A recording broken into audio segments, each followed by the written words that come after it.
and welcome. It's such a pleasure to have you this morning. Thank you, Stephanie, for having us.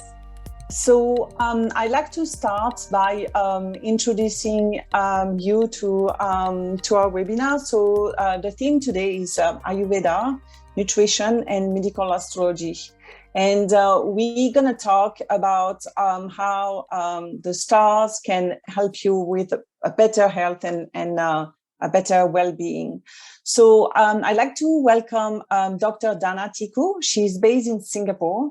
She is an Ayurvedic consultant with more than 13 years of experience and has helped thousands of people to lead a balanced and disease-free life. Her blog, Ayurveda and Me, is an informative and knowledge-boosting blog, which she says is the nectar from her years of expertise. And Melusine is based in Toronto, Canada. She is a Western astrologer, a Jungian psychologist, a holistic health practitioner. Melusine has combined her natural talents with modern therapeutic techniques and ancient traditions to offer clients a unique perspective and comprehensive solution to any challenges they aim to overcome. So welcome, everyone. Welcome to you, ladies. Thank you, Stephanie, for having us today. So we're going to start with the first question, and this first question is to you, Dharna. Can you tell us how Vedic astrology, translated is in Jyotish in Sanskrit, and Ayurveda are related? So we all know Ayurveda means knowledge of life in Sanskrit language, which guides us to create a harmony with mind and body for optimal functioning. Jyotish, on the other hand, means the science of light, which is considered as an eye of Vedas. Vedas are the ancient texts, which gives us the knowledge of astrology, Ayurveda, a lot of other scientific things. It is the science of time. So Jyotish or astrology in Ayurveda is the science of time and the unfolding of karma, which we all call nowadays are very well aware of karma, our doings. So Jyotish reveals a map of timing, tendencies, and habits, same like Ayurveda does. So Ayurveda and Jyotish are complementary disciplines that bring us closer to experiencing our external nature. And a modality seems to have appeared in Rig Veda, which is one of the Vedas, which is supposed to be there, was there in 10,000 BC. So you can understand how old is Ayurveda and the tradition of you can say astrology in India and in the Vedic science. So astrology and Ayurveda are the branches, we can say, of the same tree. Mm-hmm. And if we coordinate it with each other, will give us better results. So when we join astrology and Ayurveda together, we can expect better results for a patient. So medical astrology deals with emotional, psychological, mental, and physical aspects diagnosed and cured by normal methods and by astrological studies. Okay, thank you so much. And it's like also having yoga included in that. It's like a more holistic approach, right? Because because it's a lifestyle. So Ayurveda, yoga, astrology, all this is a holistic way approach to give a catered you can say a recipe for a patient, which is a very individualized. Okay. Thank you so much. My second question is to you, Melusine. Can you tell me what is medical astrology, please? Well, good evening, everyone, and thank you so much for hosting this event, Stephanie. It is a pleasure to be here, and I am so honored that I have an esteemed colleague with the qualifications that Dr. Dharna has. I feel very fortunate to be in the same space with her.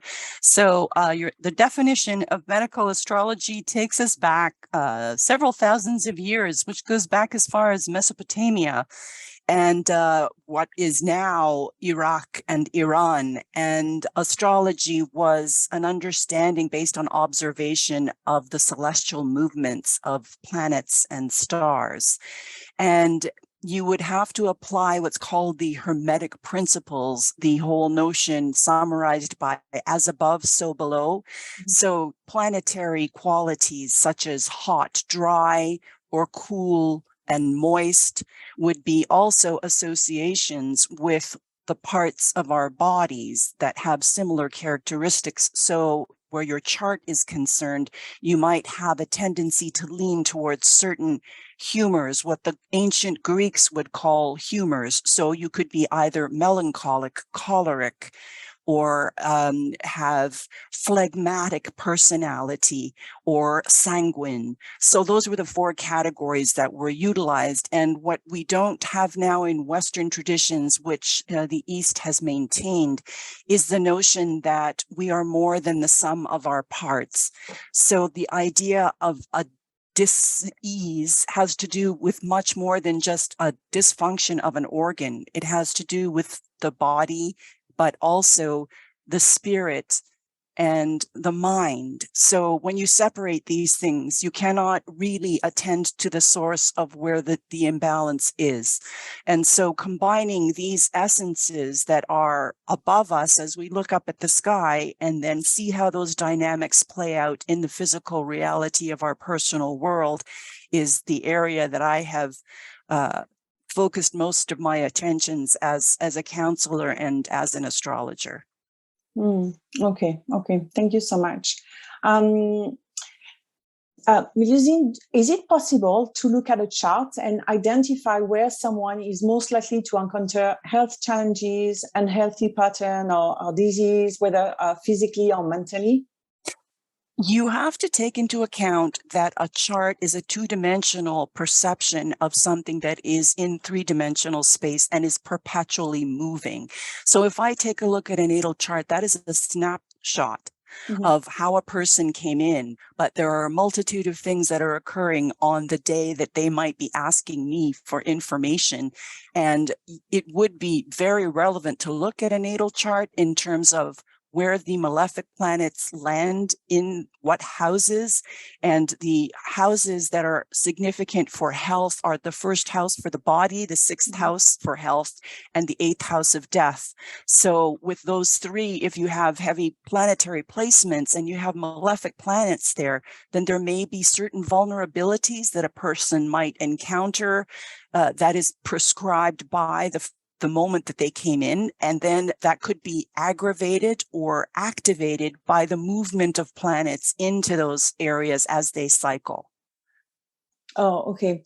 And so when you say that, we need to look at also when they ask the question. Is that correct? Absolutely. It means that we have to draw the chart for this particular day. Precisely. Right? Transits are significant to, and even what we would classify as the decumbiture. So you would need to know the day a person fell ill, as in they're lying down in bed, and you have to look at the lunar cycle, what phase of the moon was playing its role.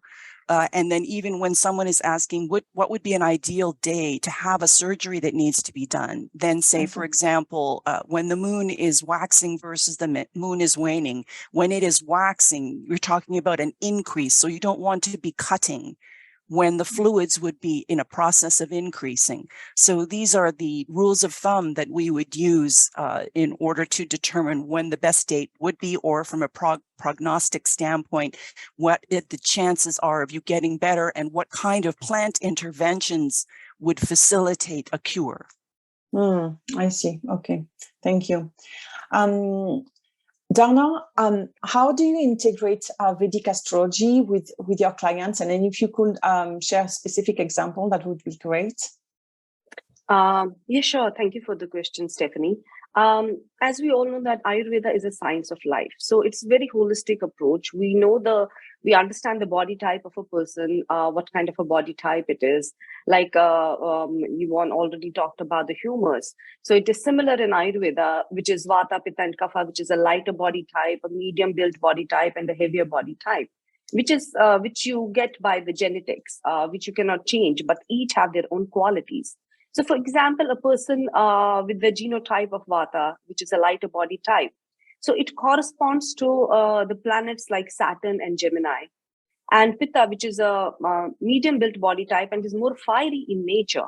So it is associated with the Sun and an Aries sign, and Kapha, which is a water body sign, heavier body type, it is associated with moon and Pisces in the astrology.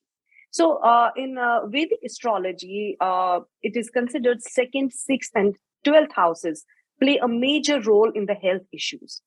So if any one of them are influenced by, any of them is influenced by the planets, then the the person will face some health issues. Okay. So if there is a bad planet positioning on second, sixth, eighth, and 12th houses on the birth chart of a person, so he might have the health conditions depending on the planets situated in all those houses.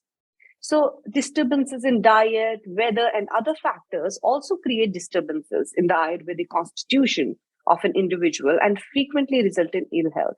So as we all know, there are 4 seasons, and each season has different predominance and different alignment of the sun is there. The distance of the sun is different. When it is winters, distance of the sun from earth is different when it is summers. So movement of the sun and then the movement of the moon on, every month, it has an impact on the healthier person as well. If the diet and the gradual transition of the diet from one season to another season isn't maintained. For example, I'll give an example of a patient I had, a female patient who had the complaints of premenstrual symptoms. So it's very common nowadays, and we know that. And she had face acne, irregular menstrual cycles, and she was diagnosed with PCOS for 5 years now. She had taken Ayurvedic treatments before, and she came just for a second opinion.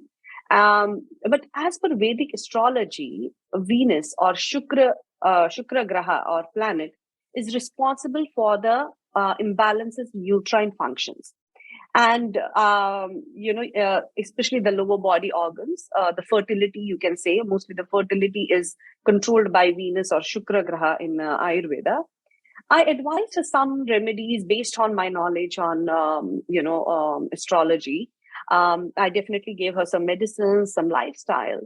But Venus also controls your kapha, vata energy, which is the energy of the reproductive organs. So Venus, as per Vedic astrology, there are few symptoms, of PMS and hormonal imbalance. Like it is written in the astrological books, like the glow of the face decreases. There will be more pain in the waist and the calf muscles. Feeling to eat more sweets, more attraction towards sweet food in the night, especially. And all these symptoms are similar to what a PMS and hormonal imbalances show. So there will be acne on the face, so the glow goes down, there's dryness in the skin, there's pain in the lower body. So the remedies I advised her along with the lifestyle and the diet was that Shukra Graha, the Venus planet, is satisfied with cleanliness. So where we all are very aware of hygiene nowadays, but it was not there a long time back. So cleanliness is something very important, like wear washed clothes every day. Don't reuse the clothes frequently. Try to use clothes which are lighter, breathable clothes. Wear some silver ornaments, because silver is white in color and Venus loves white or cleaner color. So you can relate it to a cleaner metal in that aspect, a whiter color, bright color. And it strengthens the planet Venus. So white color is very dear to planet Venus. Therefore, wearing white colored clothes can be beneficial. And taking a long walk on full moon night is very helpful to cool down the system, to bring balance in the hormones, because we all know moon and sun. Sun is fiery element of the universe, whereas moon is the cooler element of the universe. And when there is a hormonal imbalance, there is mostly the increase of pitta or the heat in the body, which gives us a certain symptoms like excessive bleeding or hormonal imbalance or acne on the skin. Moon is an element which grounds the heatiness of the sun or the pitta, fiery element in the body. She then coming back to the patient, her after 6 months of taking medicine and practicing the things, she had undergone she didn't undergo the scan, but her cycles were completely normal. She was not having any pains or aches. Her skin became clearer, drastically better. And I think, combining astrology here, along with my knowledge of Ayurveda, worked very well with her. No, that's great. Thank you so much. Thank you. Now, my question is to you both. So let's say that I'm quite healthy, and what can I learn from my zodiac sign to keep me away from the doctor? So I don't know who wants to first to jump in into the question. I think Yvonne can maybe Yvonne, help me. Yeah, Melusine. Mm-hmm. Thank you, Yvonne. Thank you. Oh, we cannot hear you. Once again, it is a matter of not just where your sun sign is, it is a matter of where all of the planets are. So if you say, for example, have a stellium in Taurus, and you may have a sun sign of Aries, then having the stellium in Taurus outweighs the one celestial that is illuminating that particular spot. So although you may think the person is all about fire, they are in actual fact very earthy and grounded and have a more fixed personality that doesn't like change and would prefer the comforts as opposed to having to go out and tackle the world and knock it into submission, which is a very cardinal fire sign thing to do.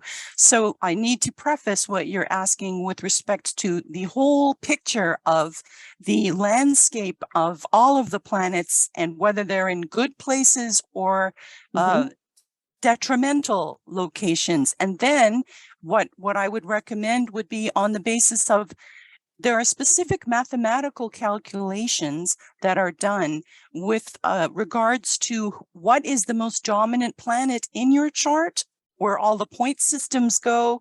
So you may be ruled by the moon, or you may be ruled by Saturn. And then advice would be very different, because I would suggest herbal remedies on the basis of the likelihood of you having the tendency towards, say, if it was heavily on the Saturnian side, Saturn rules the bones and the teeth. So there may be a matter of you reinforcing, depending on where Saturn is at any given point, if it's in a bad position for you, or if you're doing a Saturn return situation and it falls into one of the houses I mentioned, then you might end up having to go to a dentist, or you might find that you have inflammation in the joints.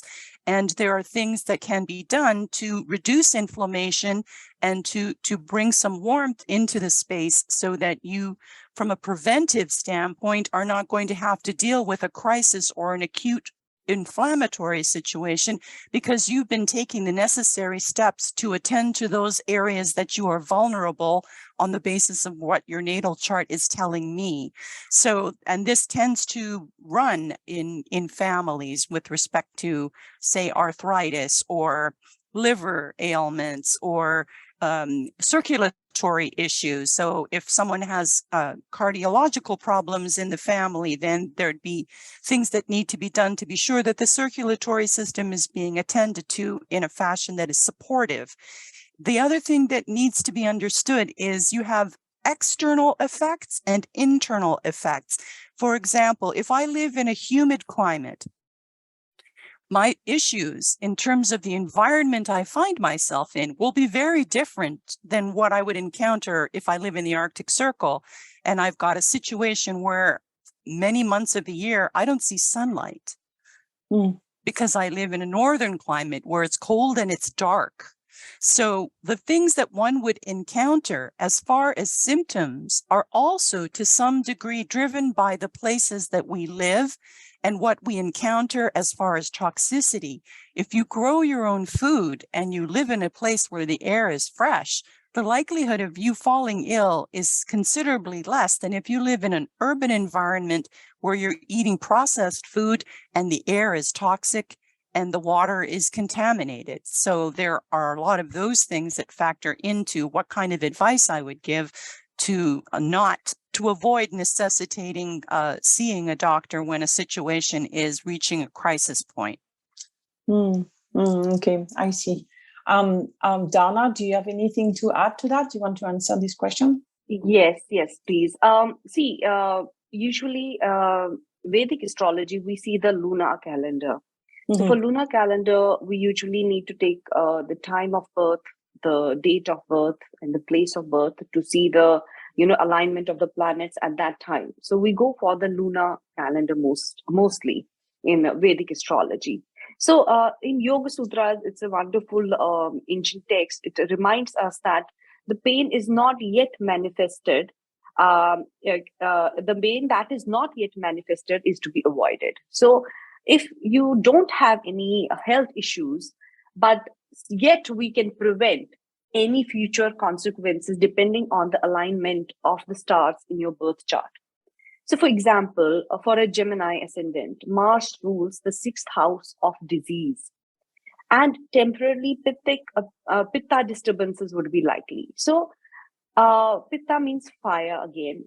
Heat will be increased in the body, which can reflect in the form of like rashes, digestive trouble, bleeding disorders, headaches, migraines, again, fertility issues, excessive bleeding during menstrual cycles.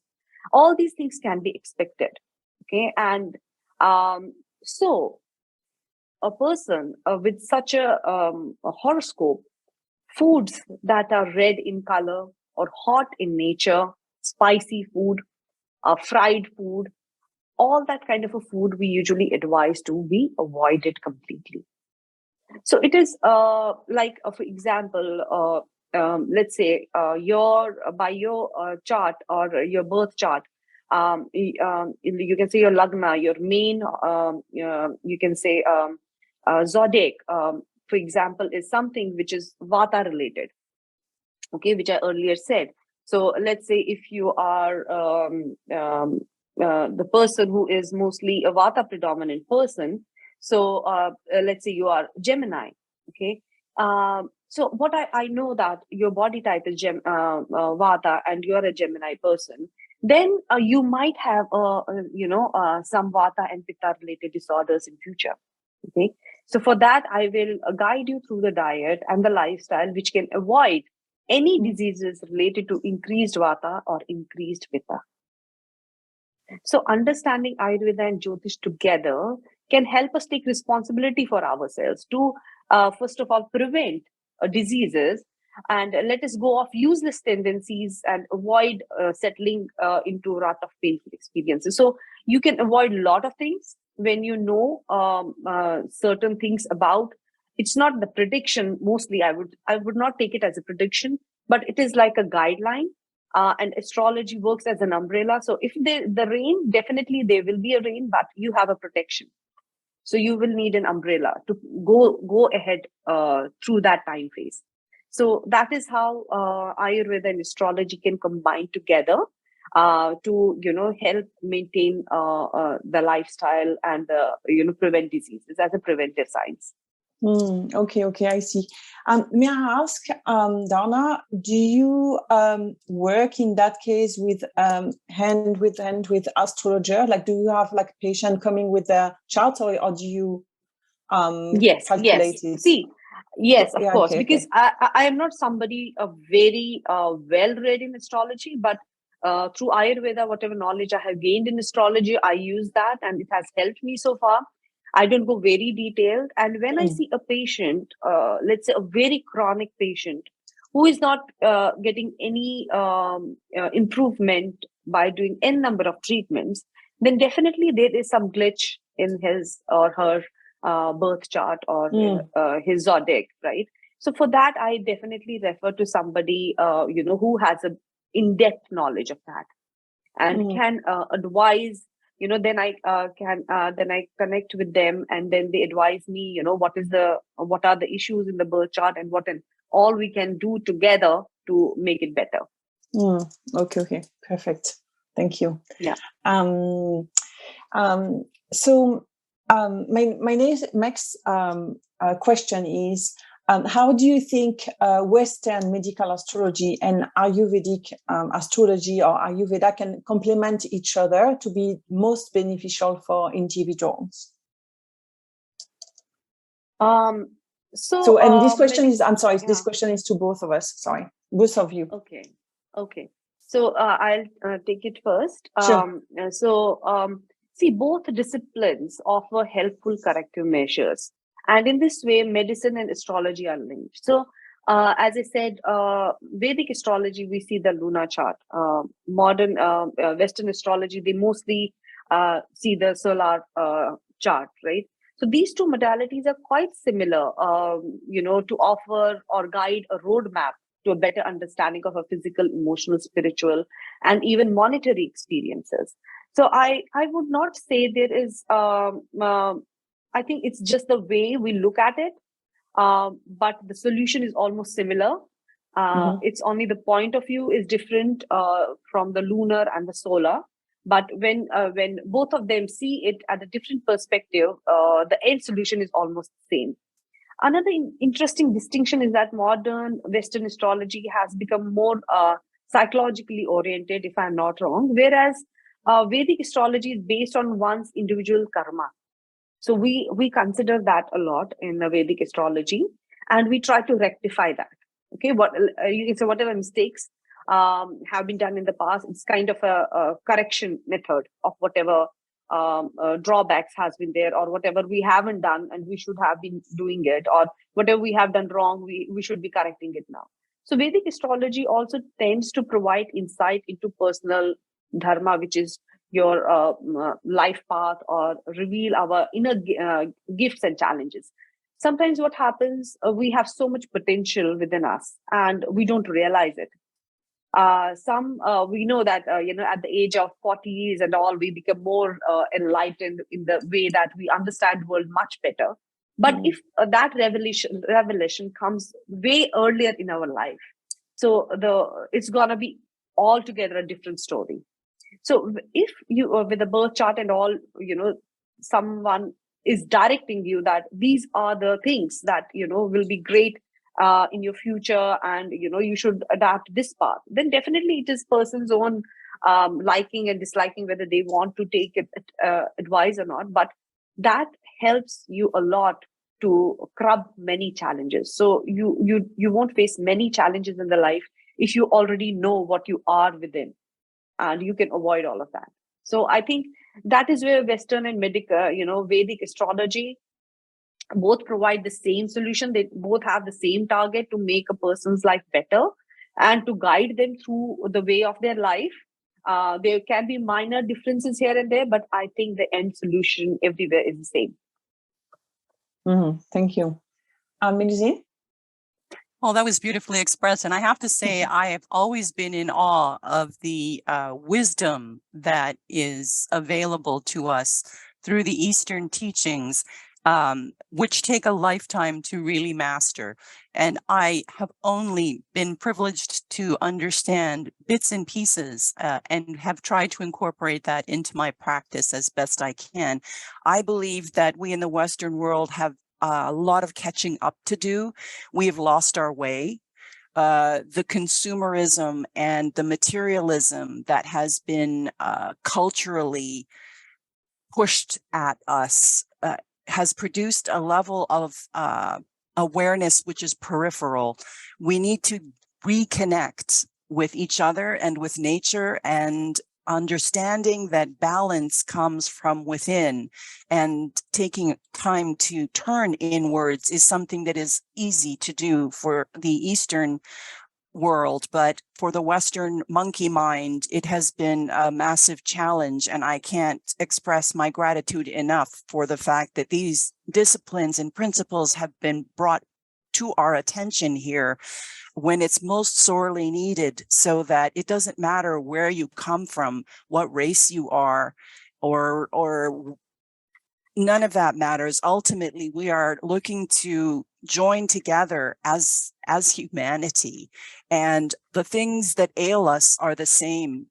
We all bleed, we all breathe, and whatever information I can get from another discipline that has had a tradition of thousands of years, you can be sure I will be listening with both ears and scribbling notes down frantically to try to be sure that I can incorporate that into something that would at the end be of great value to the person I'm trying to bring to a place of balance.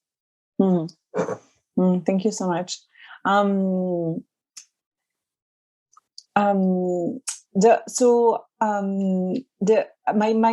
last question is a little bit really because we have in this event on LinkedIn. So my last question is related to people working in office, but people working from home. I mean, that can be also true. So the most common health issues when working in an office is musculoskeletal disorders, skin disease, and mental health. How can medical astrology or even Ayurveda can help with these employee health problems? So it's for both of us, right? Yes.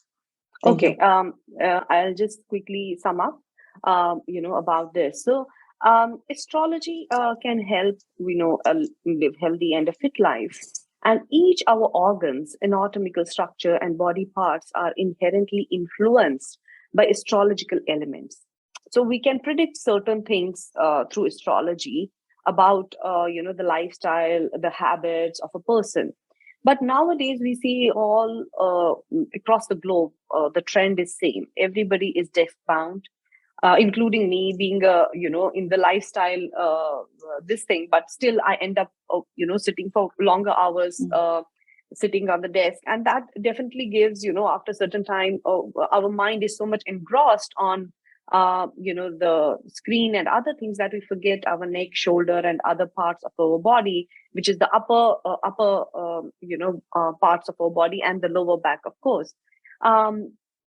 My first approach, because as I said earlier, I'm not somebody who is in depth of astrology. Whatever knowledge, wherever I have to apply, I will apply it.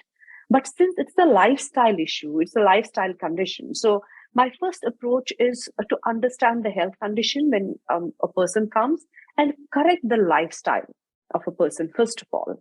That is my first approach. But if, let's say, that correcting that is also not helping a person, then I will try to get in depth of the reasons why it is not helping. There is some karma block somewhere, and we need to clear it up. Some corrections has to be made, or something is going wrong, and the body is not accepting it well. So there is certain blockages. For that, I usually consult someone who has a better understanding of that, rather than me giving giving my own suggestions, because certain conditions are so delicate. Like musculoskeletal disorder can be of n number of types. It can be very serious condition for some people. So in that respect, I definitely would advise someone who has in-depth knowledge of what is happening wrong, where is the blockages happening, how can we clear it out. And I also want to point it out, it's nothing to do with religion or any spiritual thing. It is just that astrology is a very scientific way of understanding the planetary alignment within your body. As I said, each and every organ is controlled by certain planet. The properties of element in the universe is present within our body. At the end, we are all, people of the universe. So we are made up of what the universe is made up of. So definitely, whatever we are made up of, they have relation to the universe, to the planets, to the metals, to a lot of things around us. So for that, I usually ask someone who has a better knowledge and can give me a better idea of how I can improve or give a better treatment to a person. So that will be my take on this. Melusine? I have, as a consequence of being in the mental health profession, seen a rapid spike in anxiety, in suicide rates, in adrenal exhaustion, much of which is a consequence of dependence on technology and having a sedentary existence where you're spending hours upon hours in front of a computer. There are detrimental effects to that, even with respect to the cervical. If you're looking down constantly at your phone, then you're going to start getting a hunch here because your head is perpetually bent down. So my son, who is 32, and that generation of people who grew up with these gadgets are going to encounter these types of maladies because of chronic issues, where if your head is down that long for so many years, you're going to have, we're built to be upright. And as a consequence, being in that posture will definitely be detrimental. So, and adrenal exhaustion is another issue that is going to be one of the major maladies. That coupled with addiction, I have seen people who completely go berserk if they forget their phone and they can't be without it. So this to me is a dependency of an addictive quality. So this notion of instant gratification. How many likes do I have on Facebook? How many people looked at my Instagram post, and needing this constant feedback? I'm not suggesting everyone is narcissistic, but there is this tendency to look outside of ourselves to get approval. And if we don't get that approval, then we immediately start to feel bad about ourselves. So there has to be a great deal of work put towards the idea of disconnecting from the technology, even if it means stepping away from your computer for 10 minutes, taking a walk, breathing, being out in nature, completely disconnecting from everything that has to do with a machine, and taking a moment to put your feet on the earth, feel the earth, breathe the air, go buy some water, be still for a moment, recalibrate yourself. These are things that are fundamental to our well-being, and it doesn't matter where you are on the planet. I had the privilege of being in Belize to talk with a shaman, and I went to the village that he lives in. They don't have these issues. They do not exist. They are in touch with the land. They live off the land. They need nothing. Everything we are scrambling towards and thinking is mandatory to our happiness, they don't care about it, don't need to know about it, and are in a place of bliss and harmony that I was envious of when I saw. Their children were happy, and everyone was working with each other as a community. And if something went wrong, everyone gathered around that person and made sure that this issue was something the community dealt with as a whole, in terms of making sure that that person has their vitality restored. Many of us, even if we're with millions of people, feel completely isolated. So replacing human contact with machines is not good enough. So part of the things that I'm looking at are now incorporating these types of things into trying to achieve balance. And all of these new maladies are definitely going to be factored into the way that I approach things. Even though I'm using traditional astrology, we are living in a very artificial world that we need to re-examine and get our priorities revised as a consequence of what it's costing us where our humanity is concerned. Yes, thank you so much. Wonderful. Thank you so much for this and for your time. I'm just going to ask if anybody has any question for our speakers today, and you can type them in the chat. Meanwhile, I would like to share with people listening to this talk today that you can connect with our speakers on LinkedIn, or you can get in touch with them. And I'm gonna put their email address in the chat. So feel free to reach out to them. If you don't have any question for them now, it can be later today. So I'm gonna share that right here. And so, yes. Sorry. No, till we get any questions, I just wanted to, give, a little bit idea about astrology, that it usually people come when they have health conditions or they don't find the solution, they come to astrology. But I would also say that it is not something you should come when you have issues. It's not like you go to doctor when you're sick. You can definitely, consult your astrologer way before that to prevent to end up in such situation. Same is with Ayurveda. Definitely, you don't have to come when you're sick. Ayurveda is a science of life.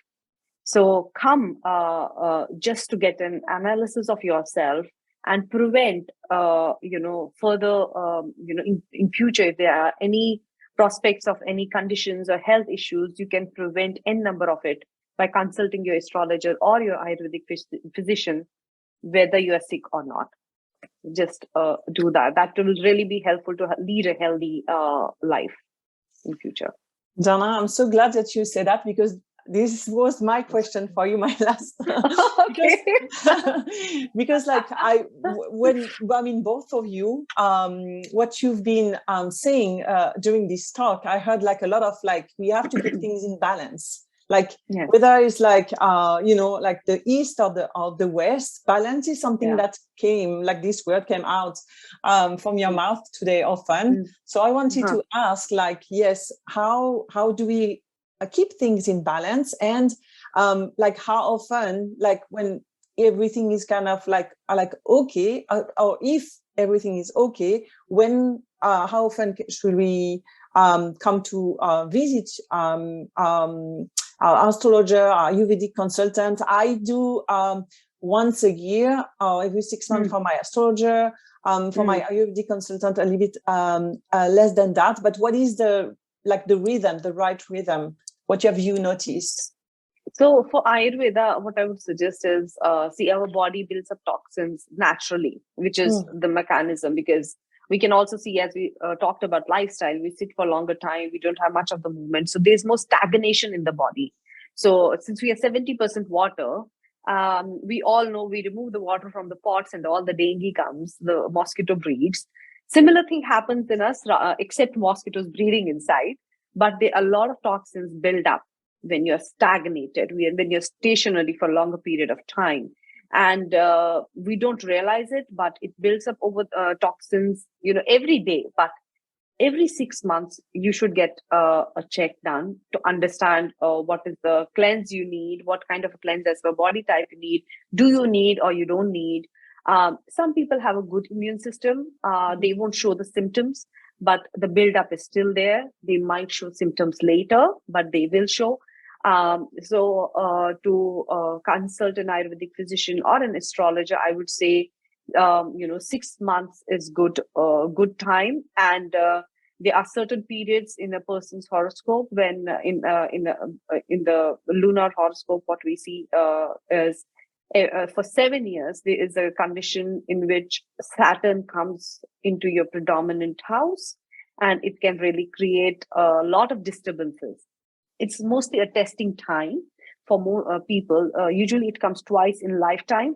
And if you know from the astrologer when it is coming, so you know what are the precautions you must be taking, what are the things you should follow, because those 7 years are always a testing period for everyone. It is basically a rectifying period for your karma.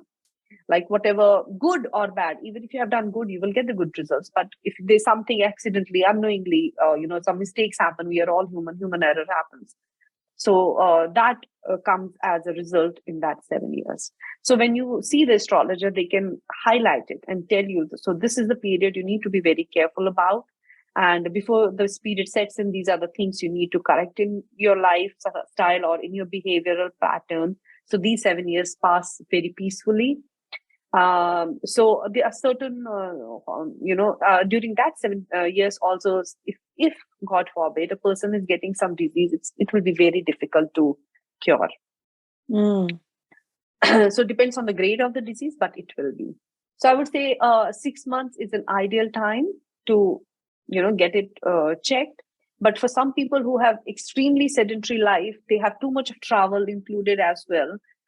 They should indulge into frequent lifestyle corrections, because definitely they will have extreme vata imbalance. You will see people who travel overseas in the different time zones. Gradually, they will have sleep disorders, which is very common. So how do you correct those sleep disorders? What are the remedies you should be following that you don't get that kind of a thing if you're traveling a lot? If you're sitting a lot, what can you do not to have backaches? People are getting older earlier. So I would say this is the reason we are more stagnated at one place. So that will be, my understanding on this, how astrology and Ayurveda and how frequently you should be, consulting it. Great. Thank you so much. Thank you. Melusine? I would also suggest, I concur completely with Dr. Dharna, what Dr. Dharna said. We talk about Saturn returns and with regards to that period where it orbits fully and returns to the point where it was when you were born. So that happens between the ages of 28 and 30, and then you get a revisit at 58 to 60. So those are massive moments of critical revaluation, as was pointed out so beautifully by Dr. Dharna. And also, if someone is looking to move, say they are relocating to another country, or are looking to go elsewhere work-wise, then it would be helpful to get consultation on that front as far as when would be the best day. Anything that involves a momentous decision that could alter your life, getting married, having babies, all of these things are life-changing events, and you would like to be in alignment with the harmonics of the universe when you're coordinating these things, instead of being in a reactive position, actually making a choice on the basis of what would be the most ideal point where I could do this. In fact, I had a client the other day. This is called elective astrology. So she wanted to know when to talk to her landlord, although this is not medically specific, but if something bad happens, you're going to feel it physically too. So if you're staying happy, then the likelihood of your being sick is reduced considerably. So she needed to know when to talk to her landlord, because we have massive eclipse moments happening at the end of this month that is going to be felt on a global level. So we have a partial solar eclipse October 25th, and on November 8th, the full lunar eclipse. And those are not small things. They are big things, and they have to be paid attention to, and knowledge is power. So if you are aware of these things, you can properly take these steps to be proactive about, okay, this is going to hit me from this angle. I'm not going to be blindsided. It might be a difficult time. It's going to hit me in the finances, or it'll hit me in relationships, or it'll hit me in career, but I've got this. I've got control of the situation. I know where it's coming from, and I'm going to work things out in such a way that I don't become impulsive or do something or say something that I'm going to regret later. So having that information at your fingertips is extremely useful when it comes to short and long-term planning too. Fantastic. That Great. is so true. Completely agree with you on that.